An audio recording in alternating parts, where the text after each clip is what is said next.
As of 6 hours ago, South Carolina reopened some businesses. The state's calling the plan Accelerate SC. And as of 5 p.m. today, thousands of businesses were given the green light to open back up, again with that social distancing in mind. It's a long list, but places like furniture stores, shoe stores, athletics, craft stores, and flea markets can now be back open. This is, of course, not a decision everyone is on board with. Some think it might be happening too soon.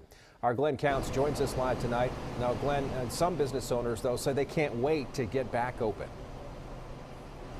Well, you're right about that, Scott. We are in Baxter Village, and there are a lot of little small shops around here. And as you walk around, you'll find signs like this one that says this store is closed, for example. Of course, we all know why, but the comeback starts tomorrow. No, this is more me. Leslie Harris is just excited to get back in the game. Oh, we were so excited, and I'm going to tell y'all, our customers were so excited.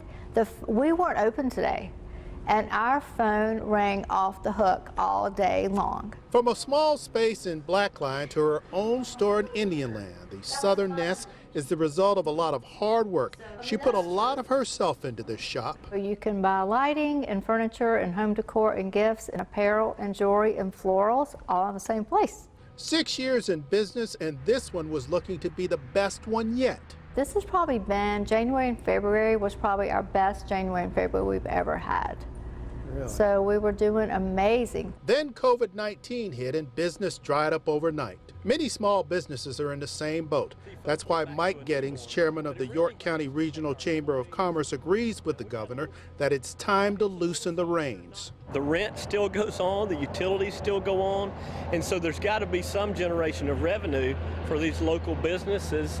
Like so many other businesses across South Carolina, Leslie Harris can't wait to open her doors tomorrow. They'll have to maintain social distancing and limit the number of customers, but Harris doesn't mind because she wasn't sure how long she could hang on. I knew June 1st we weren't probably going to make it. We had kind of had enough to get through May 1st. Now, I did speak with an economist tonight about whether there is a risk in South Carolina possibly opening up too soon, and he told me yes, there is a risk. He said if the virus forces another shutdown, then the business community will be in a much weaker position to respond than they are right now. Scott? Okay, a little bit of revenue coming in. Not just stores, Glenn, that are opening back up. The governor, again, today said that beaches can open up tomorrow.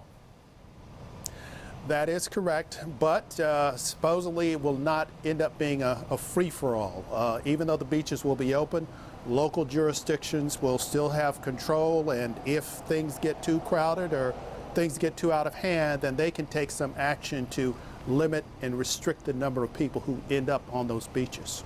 All right, our Glenn Counts live tonight. Glenn, thanks. I know some of those businesses are very hopeful. Tonight, I spoke with the owner of a flea market in Clover that can now be open 7 days a week. David Bowles was open just on some random days just to sell essential items. But even with this change, he's not sure how many customers will come back and how quickly, or if he'll have inventory to sell them.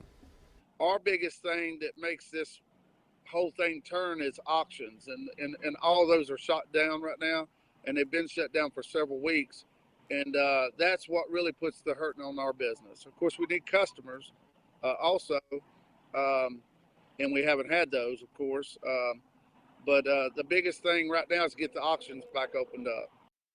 The auctions are where he buys most of what he sells.